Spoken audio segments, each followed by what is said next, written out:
Un matin de l'an 1623, les Parisiens furent interpellés par de mystérieuses affiches placardées dans les rues de Paris. Ces affiches se référaient à une mystérieuse fraternité, à une société secrète, celle des Rose-Croix. Ce n'était pas la première fois que cette fraternité faisait parler d'elle.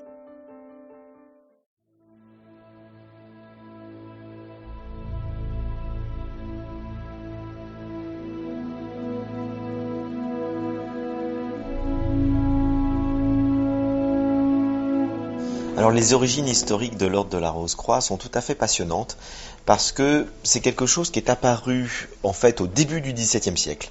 Il y a eu 3 manifestes qui ont été publiés en Allemagne dans un premier temps, à Cassel, en 1614, puis un deuxième en 1615, puis un troisième à Strasbourg en France en 1616.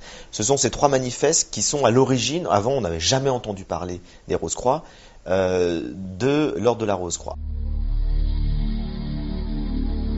Le premier manifeste est un manifeste qui est très ambitieux parce qu'il s'appelle tout simplement Réforme générale et universelle du monde entier.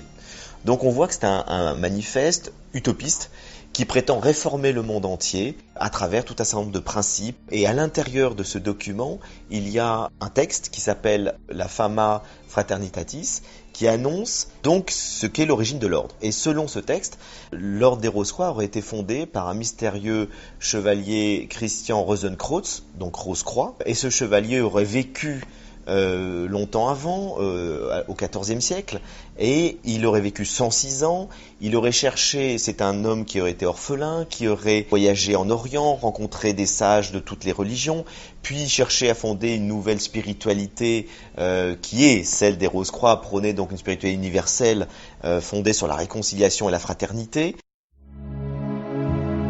La Fama Fraternitatis s'adresse aux dirigeants politiques et religieux ainsi qu'aux scientifiques de l'époque. Tout en dressant un constat plutôt négatif sur la situation générale en Europe, elle révèle l'existence de l'ordre de la Rose-Croix à travers l'histoire allégorique de Christian Rosenkreuz, depuis le périple qu'il mena à travers le monde avant de fonder la fraternité rosicrucienne jusqu'à la découverte de son tombeau. Devant l'échec de cette réforme, il aurait fondé un ordre secret, il y aurait eu 4 membres, il se serait dispersé. Et puis, on aurait redécouvert son tombeau quelques années auparavant, en 1604, et sur son tombeau, il y avait marqué « Je m'ouvrirai 120 ans plus tard », et donc il aurait prophétisé qu'on redécouvrirait sa tombe, et en redécouvrant sa tombe, on découvre un petit livre d'or, et dans ce livre d'or, il y a l'essentiel de l'enseignement de ce chevalier Christian de Rosenkreuz.